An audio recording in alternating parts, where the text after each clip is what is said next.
when I left film school, I moved in New York. I went back to Baltimore and took care of my grandmother because she was in her 90s. Mm. And she had dementia. She had just survived breast cancer.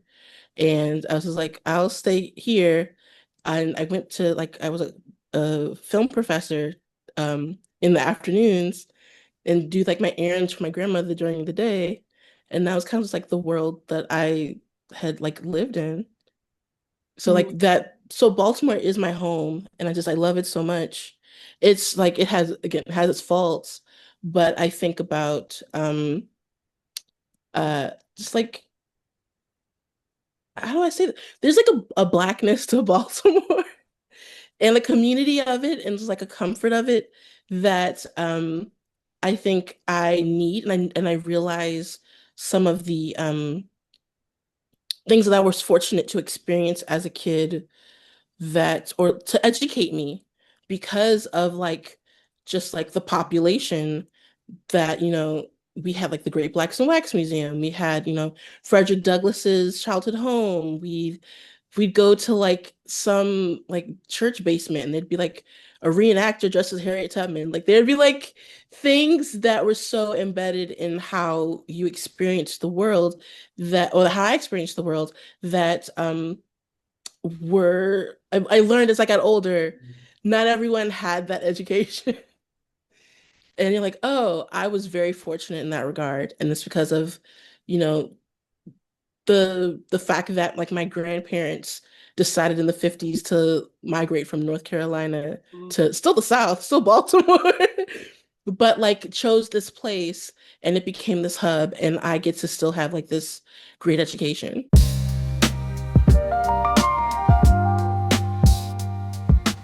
Well, again, thank you so much for agreeing to have a conversation with me. Um, I have to say, I have been a longtime listener of NPR, and it started out involuntarily. So Why involuntarily did your parents make you listen to NPR? yes. So in the car to and from school with my family, it was either listen to church radio or listen to NPR.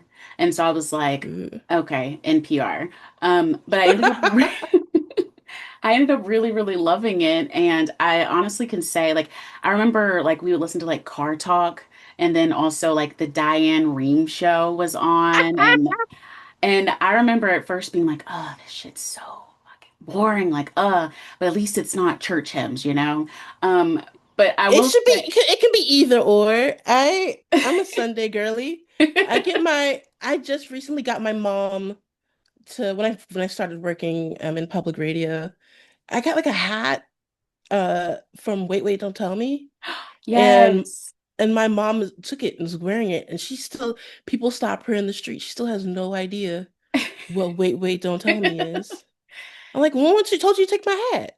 Yep, I remember all that too. And you know, I think that like my worldview would never have expanded in the way that it did had it not been.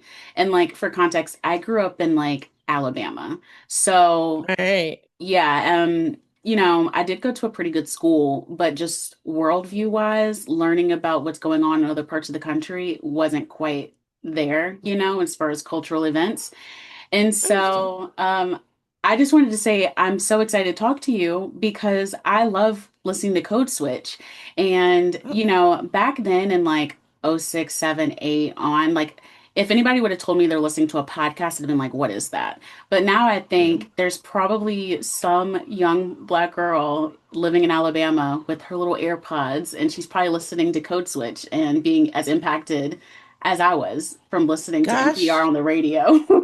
I hope so. I hope they're like young black people are listening to Code Switch. Yeah, no, I love it. I love the show because you're talking about really important issues. You also ask like really good questions too. And Right. so I really appreciate that. That's also like our editors are helping us a lot. Uh, So I appreciate that. yeah, you're welcome. Well, I guess to get started, my first question was, um, do you see any through line between what your like growing up to what you're doing today? Like looking back, can you see that there was some kind of connection between the two?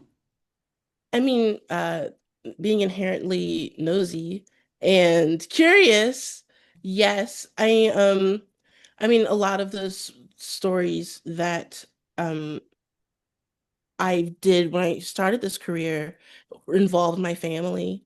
So it was a lot of just like pulling the threads of what I knew growing up and how and thinking not that it was unique, but that, there were other, Black families that had these experiences, and wouldn't that be nice to hear on the radio? Um, and so I think growing up, I mean, I was a, a nerdy kid who wrote short stories and watched movies all the time. So that kind of evolved into in my 20s. I went to film school and then went to got this fellowship at This American Life, which I mean, as uh, a person in like 2009, 2010, walking through New York City with my earbuds and with my headphones in, listening to This American Life because it was the first thing you could like download to your iPod when that was a thing. And like being able to do that. So like the cross thread of like these things of like I'm lonely in the city at like 21 and like Ira Glass's voice is calming me on the subway to now like being like someone in Alabama is listening to a story about like me trying to learn how to play the banjo is like a real mind F. Oh, I'm so sorry. I live in New York and if you hear like sirens, I apologize. Oh no, you're fine. I don't hear anything. I was actually hoping you weren't hearing the dog outside barking. Oh, okay. All right. We're I feel better good. now. Okay. Uh, well, I think that's incredible. I mean, I think it's so important.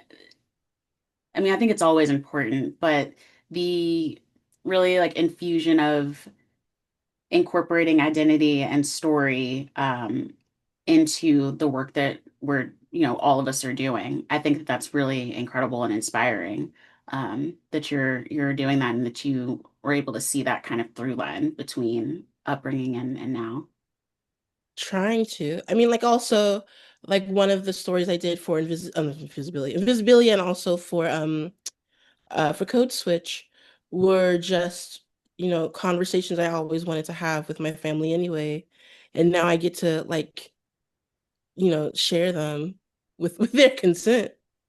But like it all gets to like feed into one another, which is really cool. What's the conversation that I don't know if you'd say, I guess, enjoyed having or enjoyed sharing the most? I mean, they're all kind of sad, but I enjoy like That's why I was like, I don't think enjoy is the right word. I just, no. They're all about like dementia and death and enslavement. well, I guess which one do you feel is the most important or Well, that you hold the closest?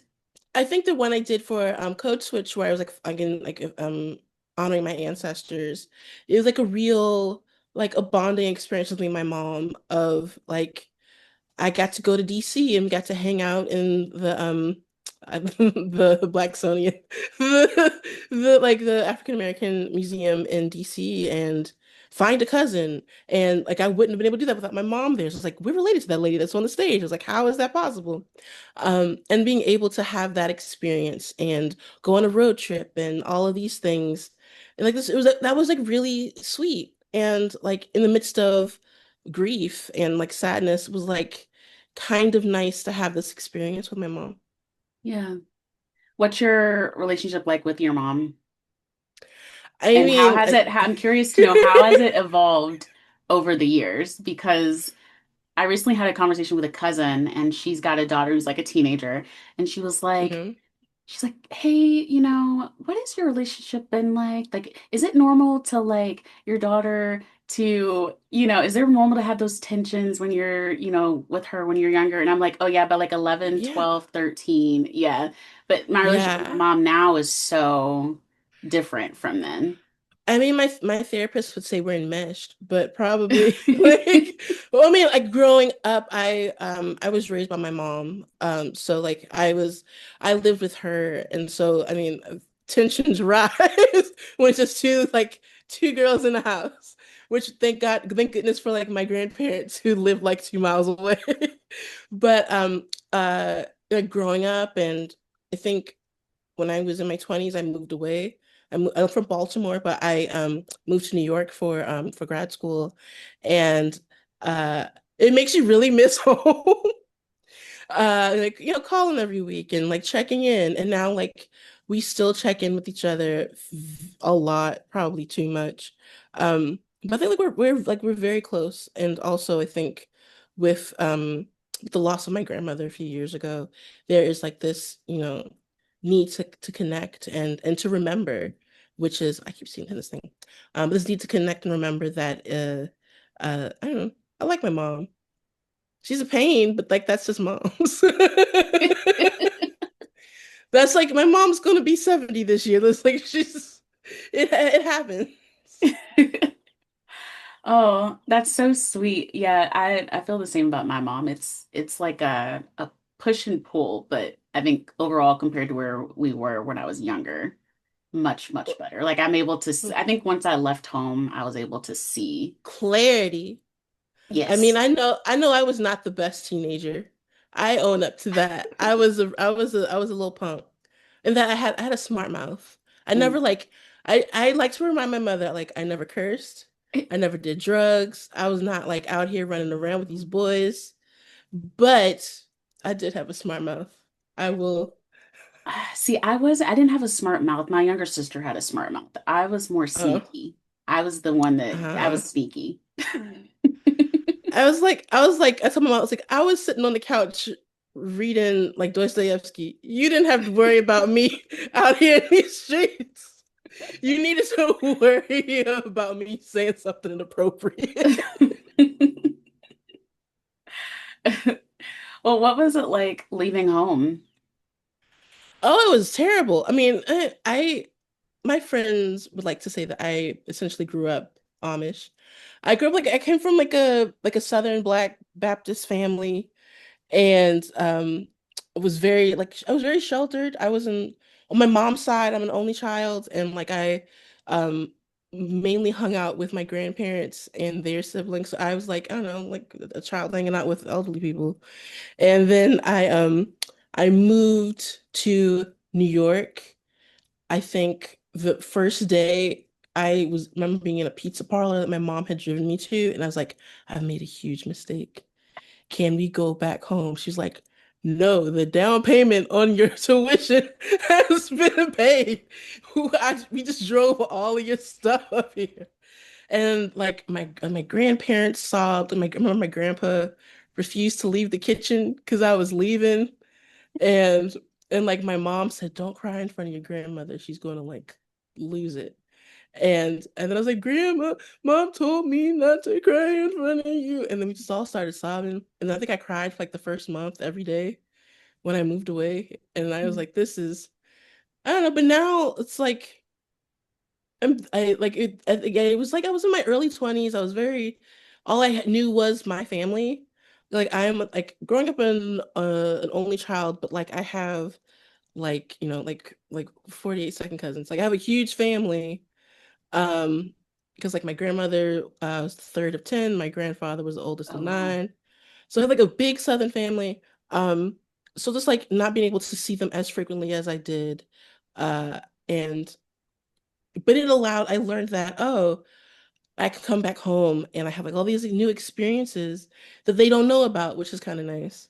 Um, but it was, oh yeah, the first couple of months there, I was sad, but also I think one of my friends was like I was on Rumspringa. Like I was like, let's party. I was still like, and like still going to church. Like I found a church in New York. I was like, I'm gonna do all the things. Um, it was just I like having my family ground me even though I was far away. Yeah. Sorry. No, I hadn't thought about that in a long time. Like, oh yeah, I was a bit of like it was a rough go. I remember my grandmother gave me like a prayer book with all these prayers in it that I would like use as like a totem. Like I would look through it and like prayers for like health and prayers for the dying and prayers for like Mm. strength and all that. And I always kept that with me. I, as I was listening, I was thinking about I could not wait to get out. Like I could not wait. I was like, oh, that's so sweet. That's not me. Oh, like even now, now that I'm old, like in my 30s, like being, I will tell my mom, I was like, like, let me miss you. Like, let me, I need to miss you. Because my mom will come visit and she'll be here for like 10 days. And I'm like, oh, so when are you going back to Baltimore? 10 days is a long time. I was just talking to a friend and I was like, I feel like the sweet spot of visiting people or having visitors is really like 5 to 7.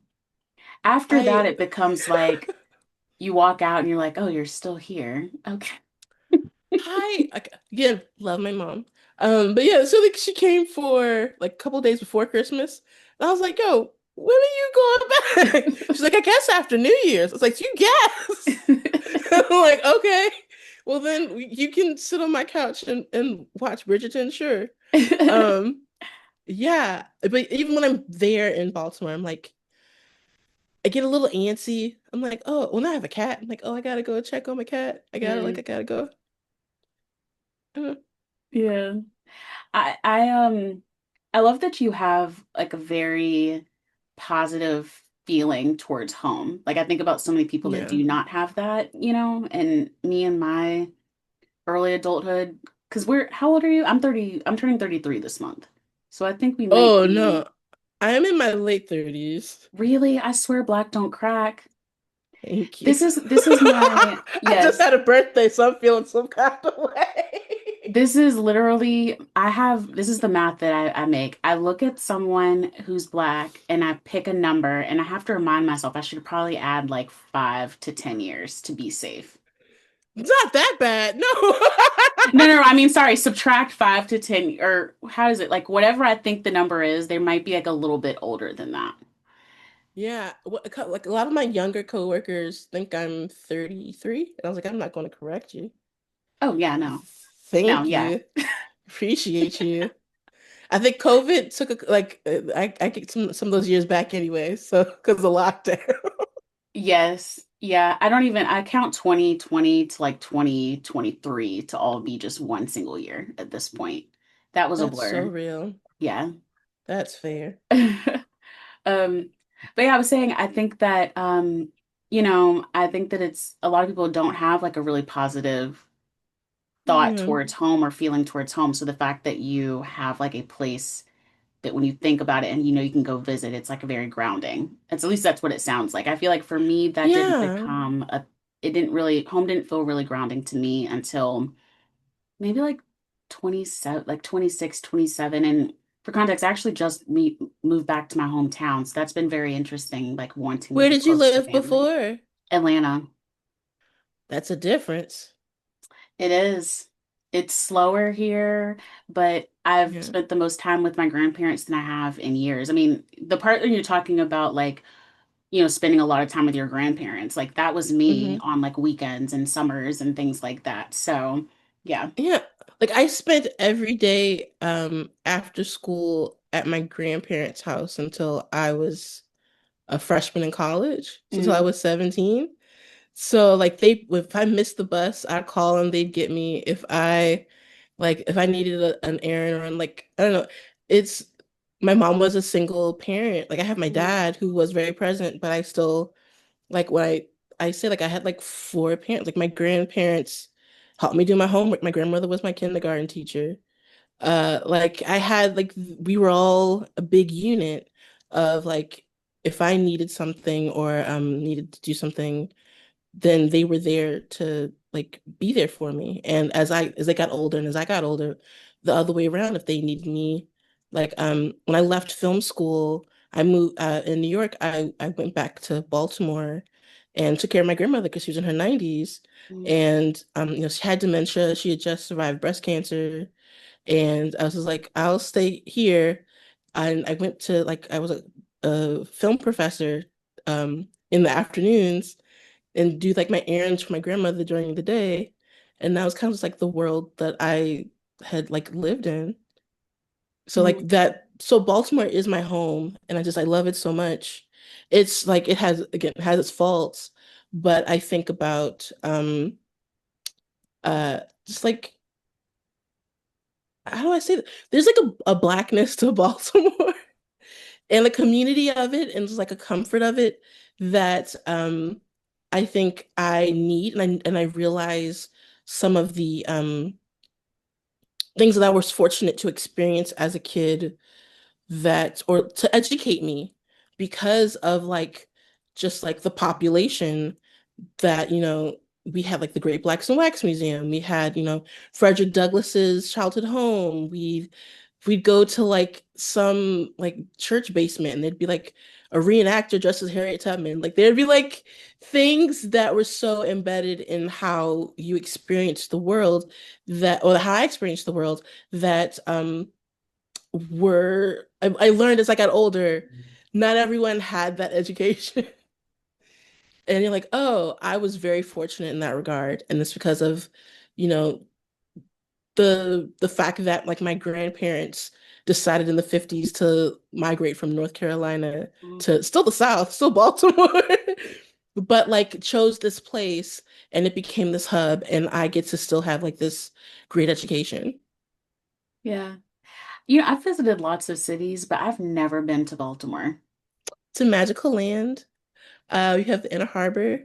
Well, I will say we're one of, I think, of the two places like Baltimore and St. Louis. We have a city and a county. Mm. So I grew up in the county, which is not like the city. I think people think of like The Wire or things like that. And I grew up in the county, which is a little far. Like we don't have a mayor, we have a county executive. But like it was, but all of it is all it's all the same. It's all Baltimore. Yeah. I'll have to Accent's a make little less stronger. I'll have to I think maybe part of the reason I haven't been, this is purely a joke, is we're really big Steelers fans. And so, I'm so sorry. I'm sorry that you vote root for the Steelers. That's unfortunate. oh, stop. Um, I mean, I, the rate we do our best. As my mom calls, she's like, you're a Squealers fan, and that's okay. I made sure to not mention that before asking for this interview because you were sure to say no. Oh no, a few years ago I had to give a speech in Indianapolis, and I had to start by I was like, I've been taught to hate you since I was born.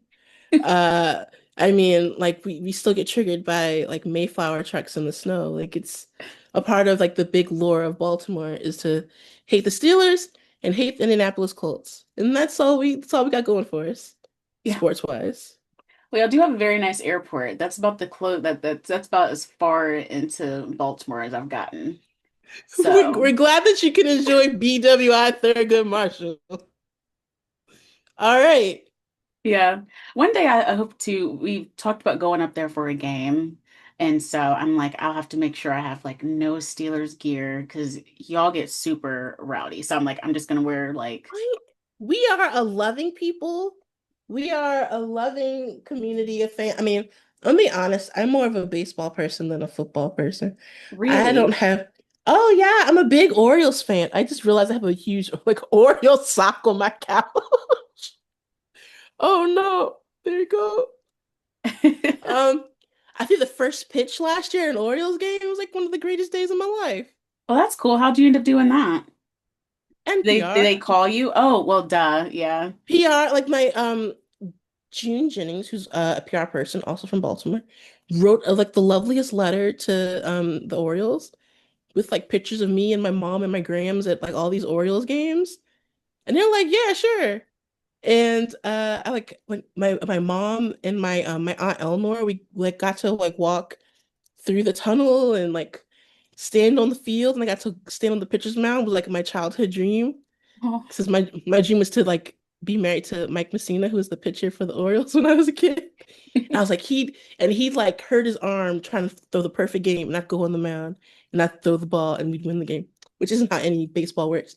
But I got to go on the field. I practiced for like 2 months in Prospect Park, like with my friends, like playing catch, and I made it across like home base. Like I was it was like a real like I knew this was never going to happen again. So like it was raining, no one was there for the barely there for the game.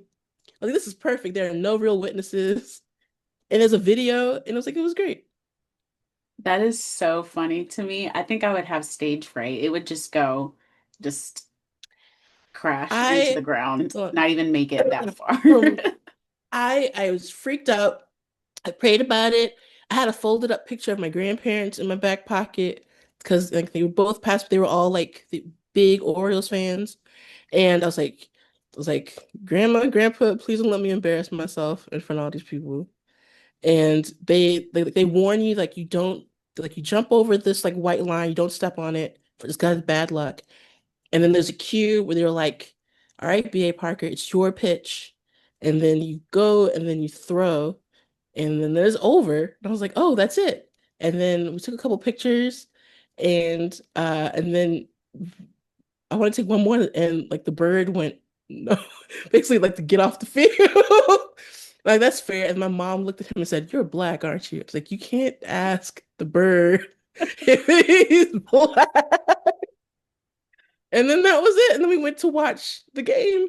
And it was like a nice day. Then we went to like Applebee's after. Oh my gosh. That sounds so cool. I don't know if I would have the guts to do that, but I think it's really cool that you did. And apparently your grandparents came through for you.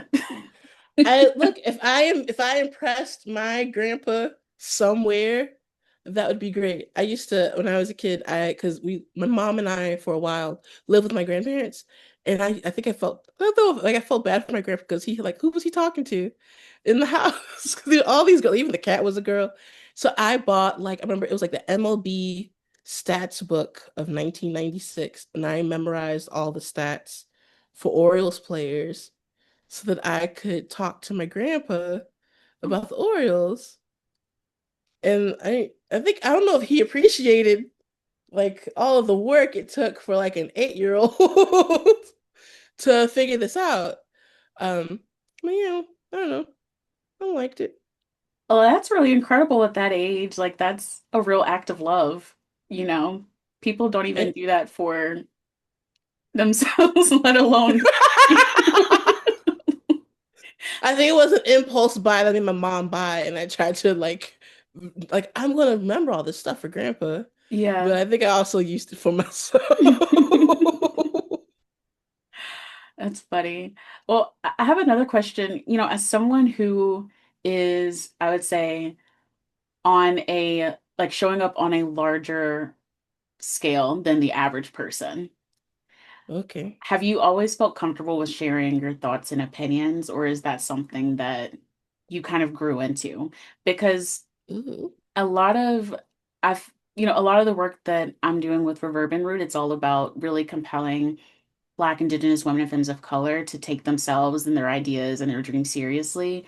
And one of the Yeah. things I find is that there's this like self-consciousness about a self-consciousness or like a lack of self-belief or kind of like a fear of inner and outer critics. And so I'm curious to know, have you always been Ooh. comfortable sharing your thoughts, opinions, like your stories about yourself?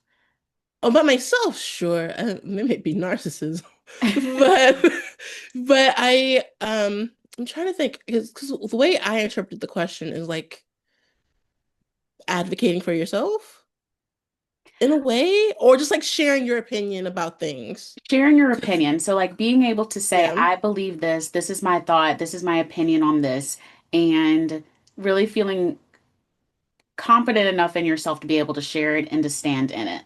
I feel like a lot of times people, you know, for a couple of reasons. I think one of the reasons is people on the internet are incredibly cruel. oh And yeah, the internet is an overreaction yeah, coming out of bad faith.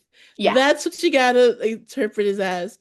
As someone who like grew up as like a Tumblr faithful that like, it that forced me to articulate my opinions and have nuanced conversations.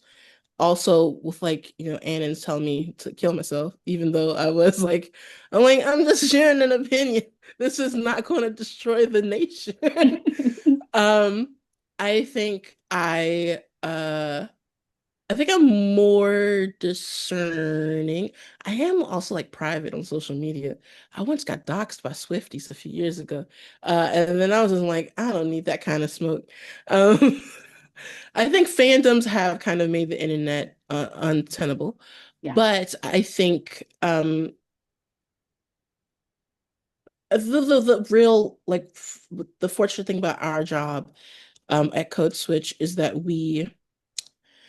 we're trying to encourage nuance and empathy um during a time where that's kind of mocked or like immediately shut down. And so I think for me sometimes it's like I just gotta push through. Uh Especially like I know on because of the show that I'm on, uh people's responses um sometimes they're not mad at what I'm saying. They're just mad that I'm the one saying it, which is a different problem within itself. It's like, oh, this like this fat black woman is saying something, so inherently I don't have to listen to it. Which like that's not how I mean the radio. So how do you know? Um, but I have had some cruel things said to me from non-black people. Um, Really, I would because never have guessed. You mean on the show about race and identity, where we try to like, encourage empathy and nuance? Yeah, I can't believe Um, it. I remember doing the story about my grandmother and the plantation, and I got a message from someone calling me an ungrateful she-boon. And a she-boon is a female baboon, and I had to look that up. And shame to that person, but also kudos to them because they succeeded in having that locked in. Like that's still in my brain after all these years. Um, but like, um, I'm not laughing at the fact that it's you never said that. ridiculous. I'm But just it's laughing like at like they really had to like dig deep to figure out. in their racism box. Yes. And that was a story where like I like poured my heart out and like literally sobbed on the story. And they were like, "You ungrateful she-boon. Like we brought you to America." And I'm like, "My guy, I am 8 generations in. Like I can't tell you. Like I've been here." But so like I get so there's with this particular job, I had to learn how to steel myself when it comes to certain responses. Like again, we did like a Taylor Swift episode a couple of years ago about like her inability to grow as a because culture won't let a white woman grow, particularly Mm. one that's making them a lot of money. And some of the messages I got from that were like, I probably should have gone to my boss. Like they were like really not great. But I'm not saying anything bad. I am trying to open up dialogue, and it's not like for the heck of it. I'm not. I know that Twitter's new thing after like Musk took over was basically if your like engagement is the point, and like I'm going to say the most outlandish thing in order for people to engage with it, whether or not I believe it or not. And that's not something that I am doing. What I am doing with my work or if I'm on social media is speaking only for what I personally think, not for shock value. Uh, I try to be as nuanced as possible, but also well aware of like the people. Like I don't know if it leaves the bubble that I'm in, I can't control it. But if I know what I'm talking about, who the audience is, and like what my belief is around it, I feel okay. I think in the long run, it'll be okay. Mm. Does that encourage you? I'm so sorry. Well, yeah, I mean, I agree. I feel like, you know, I think a lot of people have that fear of being perceived, but Which is valid because yes, the internet is full of unkind people. it's valid to a certain extent. Like, I think that and I can even say for myself, even maybe a few years ago, I had a fear of being perceived, and then I had to realize that it's impossible to it be a number of ways I could be perceived far outpaces like any way that I could try to curb what I say or edit or self-edit. It just if I'm not harming people and this is what I Yeah. believe, then I say it. You know what I mean? Within That like you can I mean out in the world you can say, "Oh, I really hate mac and cheese." And you're going to have somebody out there who's going to be like, "F that's you," xenophobic. or something like that, And but you're then you can like, say, "Oh, I really hate mac and cheese, but I also understand that everybody feels that way." But like at some point it's just I hate noise. mac and cheese and I have to be okay with it. The fact that it's going to be perceived in whatever way it is. Obviously, mac and cheese is a Yeah. very, very petty, small thing, but But like again, like the internet is an overreaction to yeah. small things. And I think I have thought about like this idea of being perceived. Some of it, like as someone who is in the comfort of being on the radio or on a podcast, no one really knows what I look like, which that's fine. But now there's like this encouragement to be on video. Hmm. And I was like, oh, I think about it for safety reasons. But I also think about just like I had to do one a couple of weeks ago, and it just felt emotionally so embarrassed. Really? Uh, Why? it was like, oh, I gotta walk. I'm walking down like 42nd Street, like on time in Times Square, recording myself talking about like I've got this show, come to it. And I was like, this is embarrassing. And I also have to remember like no one cares, but like I care. And I was like, there's like tons and tons of people in the city during the day. They're just making content just out in the street. And I'm like, have I just not I've seen a few fit checks over the years, like on the subway, but I've never just seen like full blown like this is what I'm doing today. I gotta pretend, Mm. refocus that maladaptive daydreaming to whatever whatever my job needs. Um, I also wanted to ask you, what do you, when you talk about nuance with Code Yeah, Switch, um, and especially in the landscape of the world right now, which is a lot. It's a lot. it's a lot.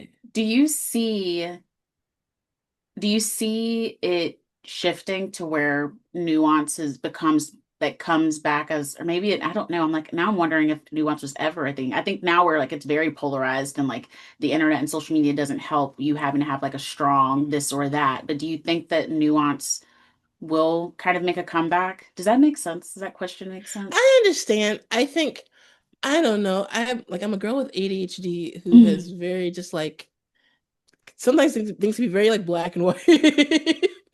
But I think because news cycles are so short, I think because our attention spans are also so short, uh the way that we've gamified so much of our interactions in the world, that is very like this or that. It's very binary.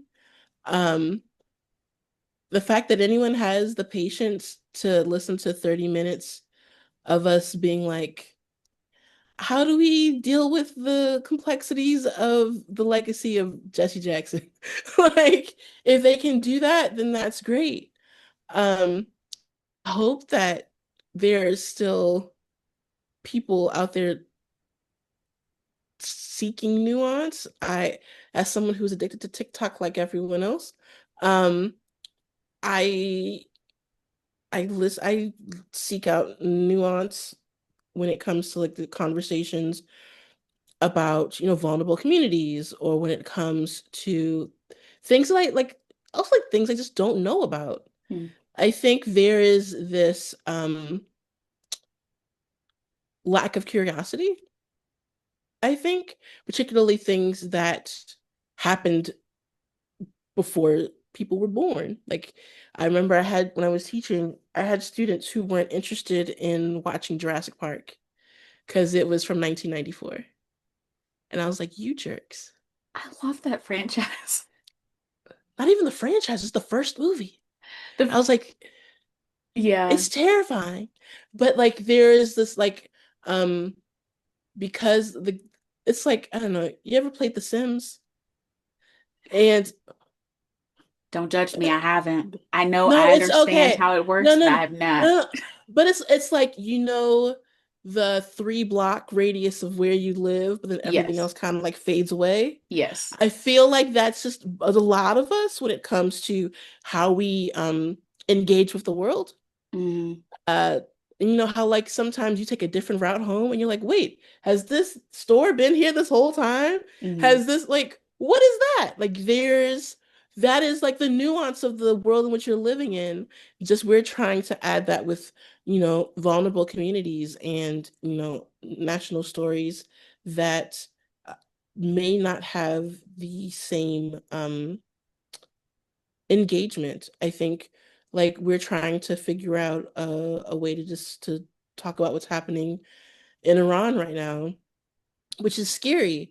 But we're like, well, what is the perspective on the ground from like Iranians? Because we're getting people who are like, yes, this is great, and then we get people that are like, this is awful, and just like uh again, because there's that binary, but what's that gray area that's like either or? It's not or and not either or, mm. right? Um and if we complicate your day just a little bit more, I'm okay with that. You should be able to sit in some complication.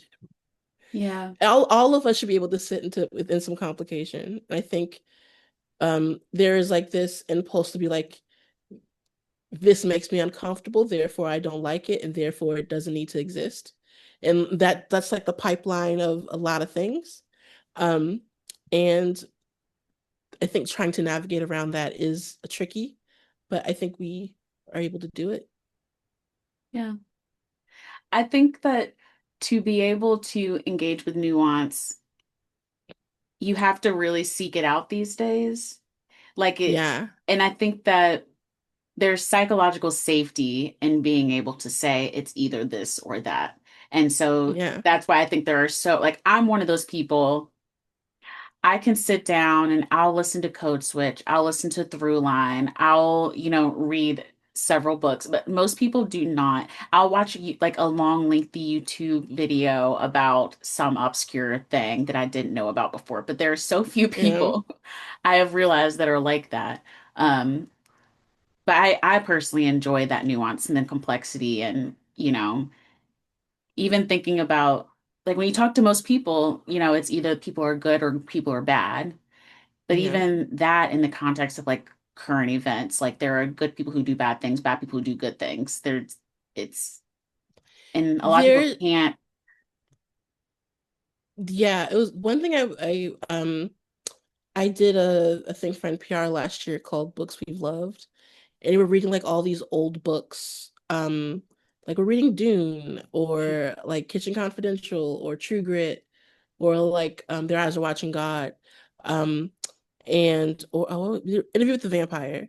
And one thing we were trying to figure out is younger generations have like this very like strict moralizing that happens of like uh if some young person were to read Interview with the Vampire now, they'd be like, Louis owned slaves. Why do I care that this book exists? Burn it. Like Mhm. we again, whereas there's this desire to uh moralize and have like this very black and white discussion.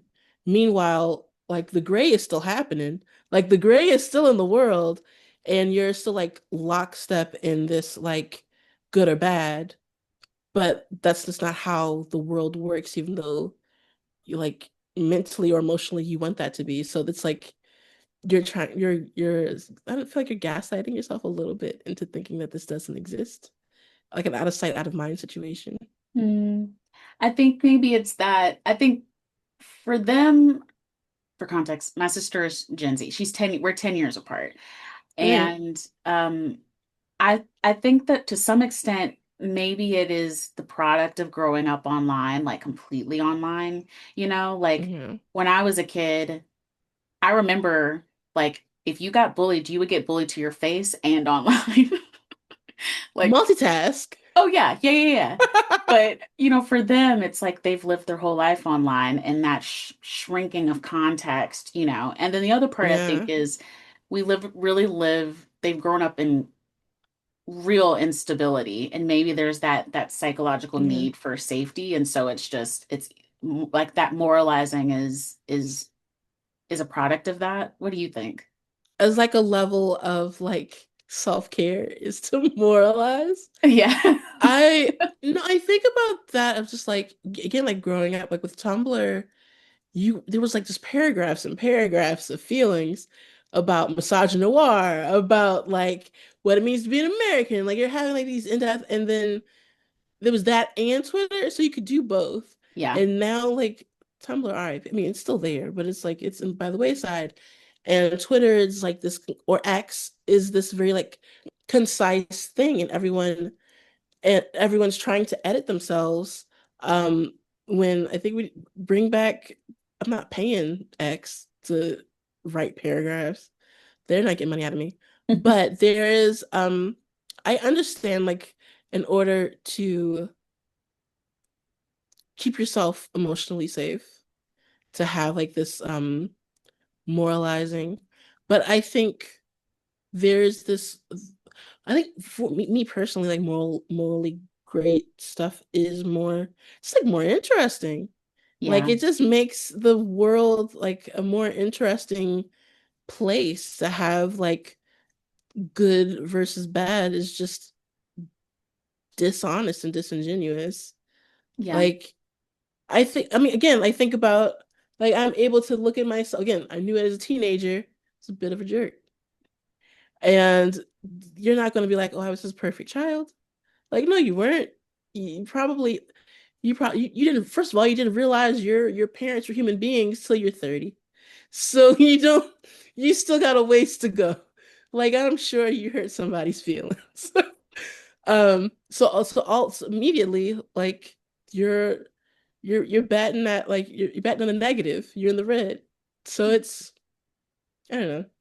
I went on a tangent. I'm sorry. No, no, this is really good. And my other thought while you were talking was like that gray area is like where the texture is. And I feel like Yeah. that space is where so much is birthed, whether it's creatively or especially, creatively, that's where a lot is birthed. And yeah, it's just more interesting. It's more interesting. I mean, as someone who is like a storyteller, to have things so morally clear also just doesn't make for a good story. Yeah. It's like, oh, even if it's just like there's no obstacles. Yeah. They're like, why is this person mean? I was like, well, we need it for the story. Like, why can't he just go to his girlfriend? And why is this man in the middle? And it's like, because you need an obstacle. Yeah. It can't be like, oh, he opened the door and there she was, and that's the end nothing happens. Maybe that's what those like story reels are. It's just like no consequences, there's no hurdles. Yeah. But but yeah, it's like as a storyteller, like even on our show, it's I go with we start with a question of like what do I want to know? What does this person want to know? How do they go about finding it? Who like what are the struggles that come with trying to navigate this thing? Like it's just essentially um like the human condition and trying to navigate that for 30 minutes. Hmm. I love that. What Yeah. is something that you wish more people talked about that we don't? It can Oh, be anything. It can be as serious or as silly as you want it to be. one thing I always say to young people is like in the Western world, I think you don't realize most things are racist. we just learn to pick our battles. Like it's when it comes to like the trees, when it comes to like where your home is, when it comes to what you drink, like how even how women are treated, Mm, like like even the misogyny starts out in like levels in racism. Like it's every most things. That's something we can't say on the radio. But it's like if you look deep enough, there's something uh untoward around a person of color that comes to like what societal decision is impacting your day to day, whether it's like public transportation mm, or like a library or like, whether someone wants locks or not, whether someone uh like the way that the current administration is once like, black, white, tan, and gray as like the color palette of the world. Like you look at what Nicki Minaj is wearing right now. mm. R.I.P.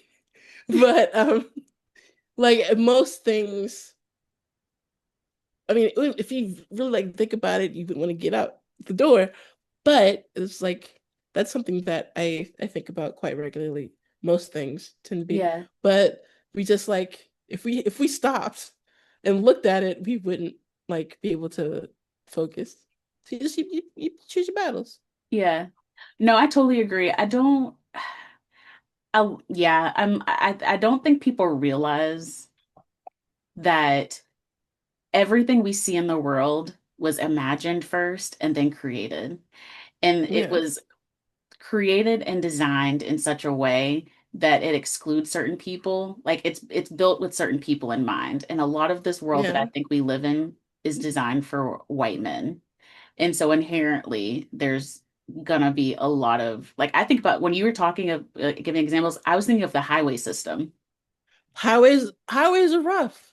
Yeah. And as someone who's also just scared to drive on them, I like I'm not a fan. Yeah. Well, I had to get used to it in Atlanta. Like, I yeah. understand. Well, no, Not my favorite though. I live in a commuter city, so I'm doing all right. I during the pandemic, I did have to drive or the car and drive to Baltimore, and the highways were clear because no one was on the highways, but I stayed in the same lane the entire time and did not move. There was one moment where I was like, "Don't want to go to this rest area," and I was like, "No," because if I get in that rest area, I'm not coming out. Like I'm just not. I'm just be parked in the middle of Jersey. So like, bless those. I have family in Jersey who were like speed demons. Mm, I can't do it. Like, yeah, highways, uh, like just certain ways that like, who gets a loan, who doesn't get a loan, yes. the businesses that you're engaging with, the language that we use. Like, if I what was a term that I learned recently? Like Kia, like KHIA, Mhm. is what young people are using to describe artists who are like singers who are flopping, like we're not having a good time. But it's based on the rapper Kia who has the song My Neck, My Back. Um, and they're mispronouncing it and they're being racist. And it's like, they're talking about like they're in the Kia jail. And I'm like, what are we talking about? You learned this from I think Nicki Minaj Mm, and like or like 6 7 comes from gang deaths in Philadelphia, but like these like some 4 year like some child in Nebraska doesn't know that, but like everything is inherently um not everything but most things. yes. Makeup, the makeup industry. I'm a grown woman still struggling to find the right foundation. Yeah. Yeah. It's so many things. And honestly, when you were talking about language, it reminded me that at some point I would love to sit down and schedule a conversation with like a linguist or someone who we can talk through these like Hmm. types of topics relating to like language. Um, because yeah, I have lots of thoughts on that, which would probably make this a lot longer. I mean, an entire generation who was just using AAVE Yeah, incorrectly and we all just gotta suffer through it. And then there's like older non-black generations being like, these kids and their fake language. And I'm like, that's not the thing. It's just how I've been talking my whole life. And then like a teenager heard it on the internet, and now I gotta suffer to them misusing the using B within like what y'all be doing. I'm like, that's not, I mean, okay, Yeah. but you're not using that right. Hmm. Yeah. Um, what has been, this is the question I usually ask people towards the end. All right. What has been inspiring you lately and what's been giving you hope? Ooh. I I did a rewatch of there's a Steve McQueen movie from I think 2020 called Lovers Rock, Mm, which I highly recommend. It's like an hour and like 15 minutes, and it's just a house party, like the beginning, middle, end of a house party.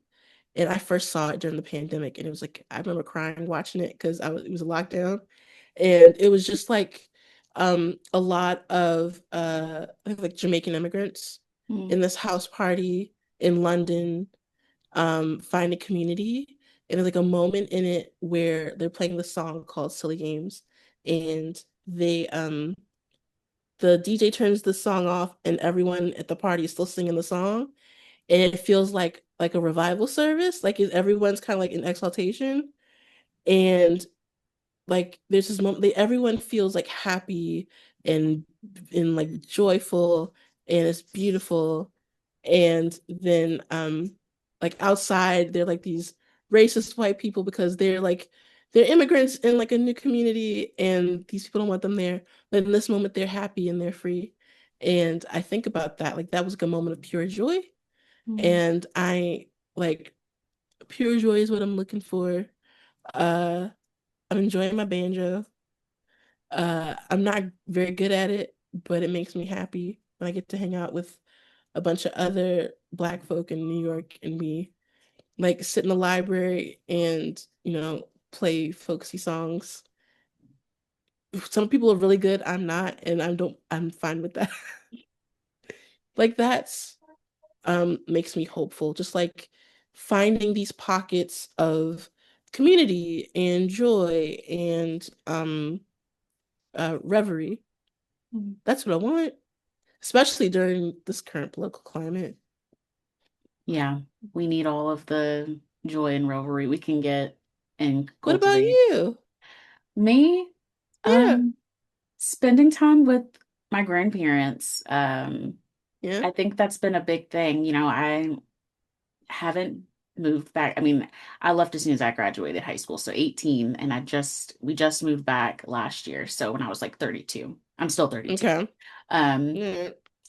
and so that's like a 15-year gap of having missed time with them. And so it's a very interesting place to be in now How where old are they? they're 74 and 76. Babies. Young folk. You going to Yeah. interview? Have you interviewed them? I have. Yeah, I actually have interviewed them. I think that yeah, my grandma's interview is actually on the archive of the Yeah. website. So yeah, but a couple of like, ooh, I would say like 7 years ago, I did this interview series called oh shit, my mind just blanked. Uh it was called something.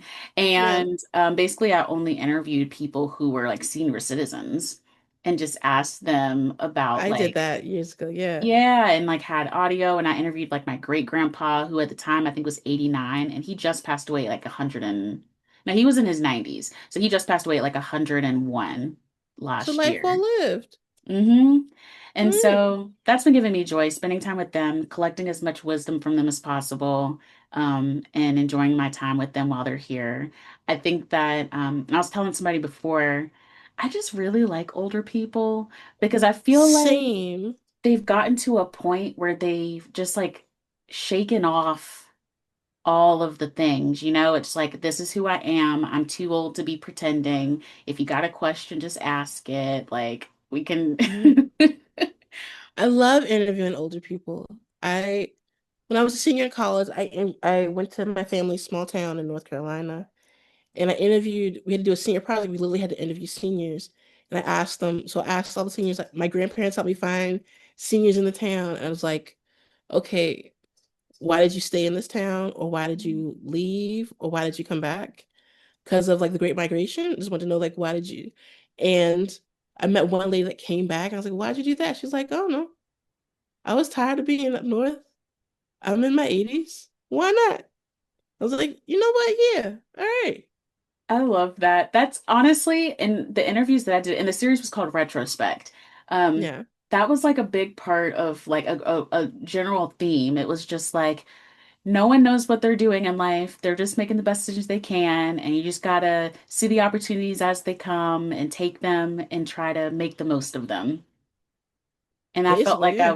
that's yeah, right. And I felt like I was able to kind of take some pressure off myself to like have it all figured out at the ripe age of like 26. Oh, it's so nice to know that older people don't know what they're doing either. That feels good. When I got the job at This American Life, the fellowship, my grandmother, who was like in her, was like 94, and she's like, I know you can't make any money here. And she's like, I know that you got to go away to order to like, to grow. And I was like, that's so nice. Cause she's like, well, I had to leave home and all that kind of stuff. And it was like the first time I'd like related to my grams. I was like, Mm, like they're like a person you can take care of, they take care of you. Like, oh, she had like hopes and thoughts and dreams. yeah. Well, I guess my last question will be, since we're talking about grandparents and community and all of that, Hmm. um, your community, your upbringing, time with your Hmm. grandparents seems to have been like very, very formative. So how have you carried that sense of community on today? Ooh, I don't know. I oh hi. Uh this is like a very silly thing. So I have one of my grandmother still has three remaining sisters who are Mhm. alive in their 90s. And one of them is my great aunt Louise, and she's 92, and she still like bakes cakes all the time. Like a nice like she'll make like a pound cake, or she'll make a coconut pineapple cake. And she lives in PG County, Maryland, and she'll mail me a cake. So my birthday was last month, so she mailed me a coconut pineapple cake. And then I like posted on my Instagram. I was like, Aunt Louise has made a cake. It, Brooklyn is about to get fed. So I'm sitting in my kitchen and I'm cutting up pieces of my great aunt's cake and putting it in like Ziploc bags and just like giving it to people. Like giving like my all of my friends some of my great aunt's cake. Like this is something that the cake has nourished our family for decades. And I know that she learned from like her mom, and like it's like being able to share that with, a bunch of millennials and like Gen Z in Brooklyn is kind of nice. Like that is community. Or like I didn't realize I had so many friends until a birthday a few years ago. I rented out a movie theater and had like a screening of Point Break in this movie theater, and it was like with 50 people, and I didn't realize I knew 50 people to fill up this theater. And it was all just like, black, white, Latino, Asian, like, and queer, trans, like it was like this beautiful community of people. I was like, oh, these are people I know and love, and some of them I never met before. And I like over the years, have have accumulated this beautiful community of people. And I think that's something. I hope remains. I don't know. They got away from me there, that answer. No, you answered that beautifully. I think that's incredible. I think that my first thought was, well, one of my thoughts was, I hope you copy that recipe down. I don't know if I you're a for baker, but at least copy it down so that it I'll exists. copy it down. I forgot the rules because my grandmother was a home ec teacher, Mm, who never taught me how to cook or bake, which was a problem in itself. But I think it's 3, 2, 1. It's like, so 3 cups of flour, 2 sticks of butter, 1 thing of sugar, something like that. mm. Yeah, definitely get that written down for sure, though. I I know think that we can't lose the recipes. no, yeah, I'm like, I think about my grandparents. I'm like, see, it's tough with Black people because you like try to get the recipe and there's no like quarter teaspoon of this. It's just like a dash of that. It's all vibes. It really is. But I think that that's kind of like I may get a little, it may be a little too woo-woo, but I think it's almost like a way of like a protection, like protection of our culture.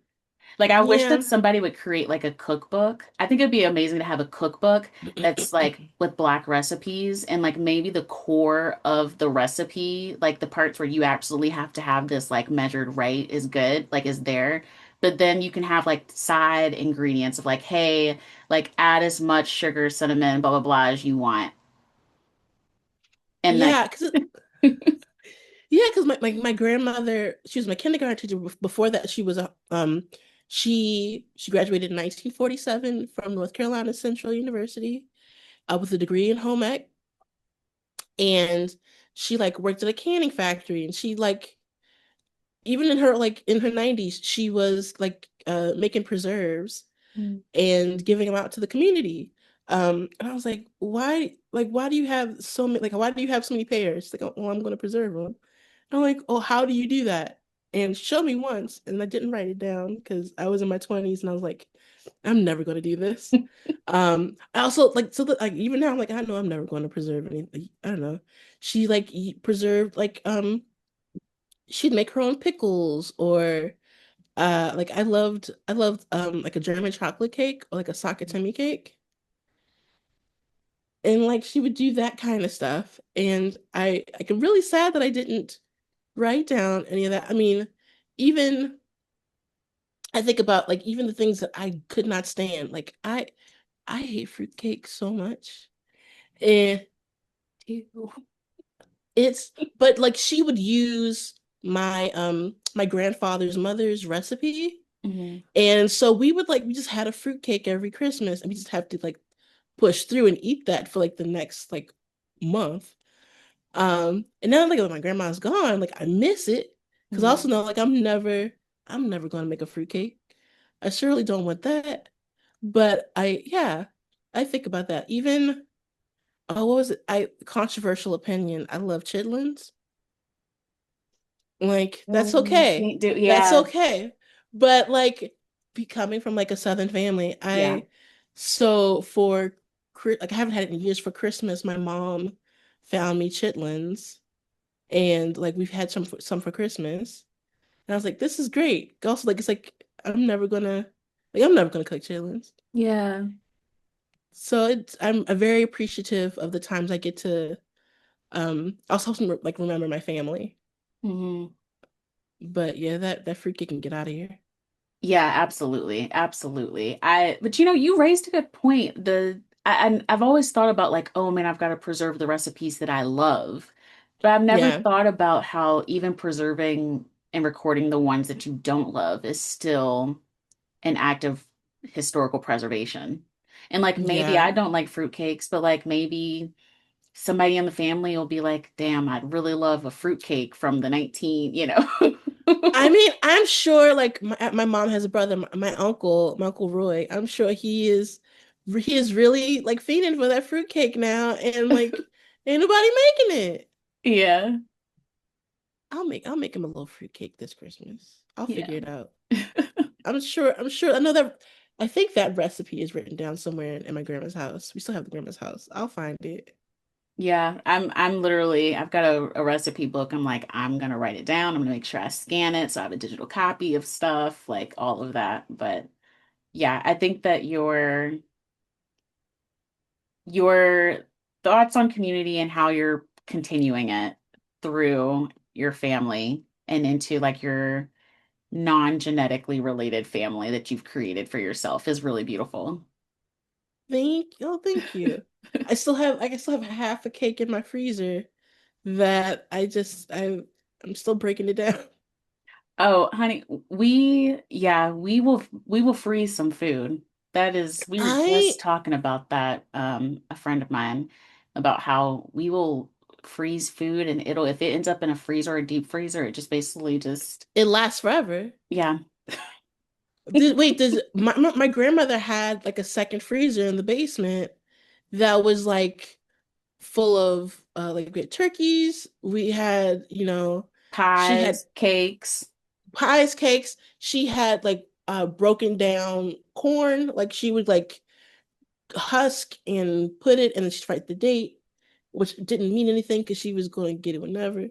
Um yeah, and I was like, why do you need this big old freezer? And like she used it. Yeah. My grandparents, and I consider it like an act of love. Like I really enjoy it when they do it. Like they have a garden, and so they'll like, chop up the veggies and they'll put it in the freezer bag and they'll like bring it to me and have the date and everything on there. And it'll sit in the freezer for a while and then I'll take it out and cook it. But those are like little acts of love. And I used to be like when I was younger, I'd be like, y'all just put stuff in the freezer. I'm like, do y'all even go back to it? But I consider it like a time-honored tradition at this point. It's it's really sweet. I remember, oh, my mom told me when I was a kid I used to love like a chicken parmesan Hmm. that my grandma made. I was like, I love this chicken parmesan. And she was like, she only learned it to fix for you because she like saw that you liked it in a restaurant and she like asked someone how she could make it. I was like, I never knew that. I was like, oh, I Oh, felt very seen and very loved. I love that. Uh, Yeah.